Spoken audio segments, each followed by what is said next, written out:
Dari APLSI yaitu komunitas dari para IPP melihat ini sebagai suatu kebijakan yang memang memerlukan beberapa peraturan turunan terkait, sehingga saya lihat ada kebijakan pemerintah untuk perlu melakukan review dan harmonisasi di beberapa peraturan sehingga semua berjalan dengan lancar. Kami dari para pengembang PLTU tentunya menyambut baik apapun kebijakan pemerintah terkait dengan rencana untuk penurunan emisi, karena ini merupakan grand strategy yang sudah tertuang dalam suatu roadmap, sehingga semua peraturan-peraturannya memang harus dilakukan harmonisasi sehingga berjalan dengan lancar. Yang pertama tadi sudah disebutkan mengenai adanya harmonisasi perpajakan, dan juga kita lihat ada Perpres mengenai nilai ekonomi karbon, dan juga terakhir kita melihat suatu peraturan presiden mengenai energi baru terbarukan dan juga pensiun dini. Jadi saya rasa ini semua saling kait-mengkait dan memang perlu dilihat suatu sinkronisasi dari peraturan-peraturan sehingga pelaksanaan nanti bisa berjalan dengan lebih lancar. Seperti itu. Oke, baik. Berarti memang ada yang perlu dipersiapkan begitu ya, sehingga juga jangka waktunya cukup lama ditundanya di tahun 2025 nanti. Kalau menurut Anda begitu Pak Fabi, apakah memang selama ini untuk persiapan mengenaan dari pajak karbon tersendiri di tanah air?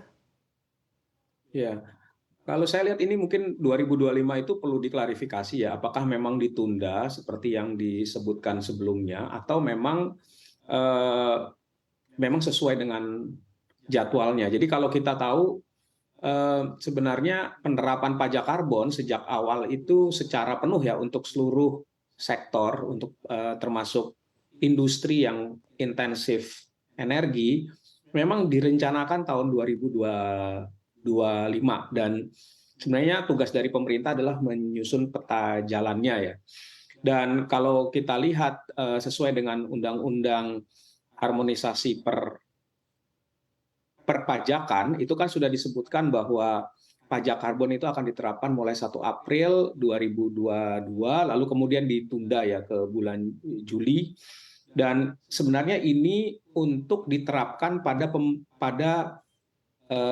untuk PLTU ya, itu yang kemudian sekarang ditunda itu adalah penerapan untuk PLTU. Jadi tidak seluruh mekanisme pajak karbonnya. Nah, memang kalau kita lihat untuk bisa menerapkan ini di PLTU, karena sudah dimulai dengan pilot project di tahun yang lalu, dibutuhkan harmonisasi sejumlah peraturan.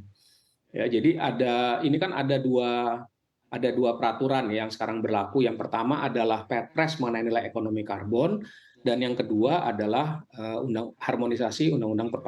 undang-undang harmonisasi tentang pajak. Nah, dua-dua ini memang harus peraturan turunannya harus disusun untuk bisa menerapkan cap, trade, and tax. Jadi mekanisme yang akan berlaku di PLTU itu cap, trade, and tax. Ya, jadi cap-nya sudah disusun, lalu kemudian mekanisme perdagangannya itu memang butuh aturan turunan baik dari KLHK ya, dan cap-nya itu ditentukan oleh Kementerian SDM, dan nanti tax-nya dari Kementerian Keuangan. Jadi ada 3 kementerian yang terlibat di dalam penyusunan peraturan pelaksanaan implementasi pajak karbon di PLTU. Nah, saya kira atau dugaan saya peraturan itu masih belum sinkron, sehingga memang belum bisa diterapkan. Alasan kenapa tidak diterapkan 1 Juli yang lalu juga mungkin karena ini, dan karena sampai hari ini masih belum sinkron, sepertinya memang akan mundur. Tetapi memang kalau kita lihat dari rencana awal pemerintah, penerapan pajak karbon secara penuh itu untuk semua sektor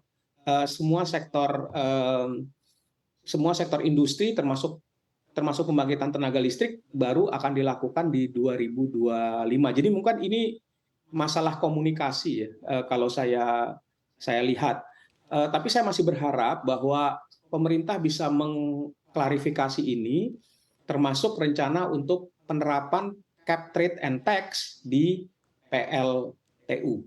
Begitu kira-kira. Oke, baik. Pak Fabi, apakah memang untuk peraturan yang belum sinkron ini karena memang melibatkan banyak lembaga yang Anda sebutkan tadi, apakah juga nantinya juga akan menghambat begitu dari pengembangan EBT di tanah air?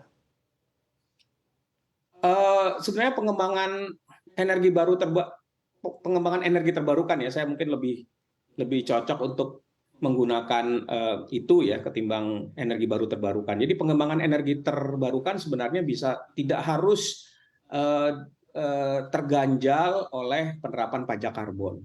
Kita tahu bahwa penerapan pajak karbon memang dimaksudkan untuk menurunkan emisi gas rumah kaca di PL di PLTU, dan juga diharapkan pelaku usaha di PLTU bisa menurunkan penggunaan batu bara yang nanti akan berdampak pada penurunan emisi gas rumah kaca. Tapi kalau kita lihat untuk pengembangan energi terbarukan, ini bisa dilakukan secara terpisah.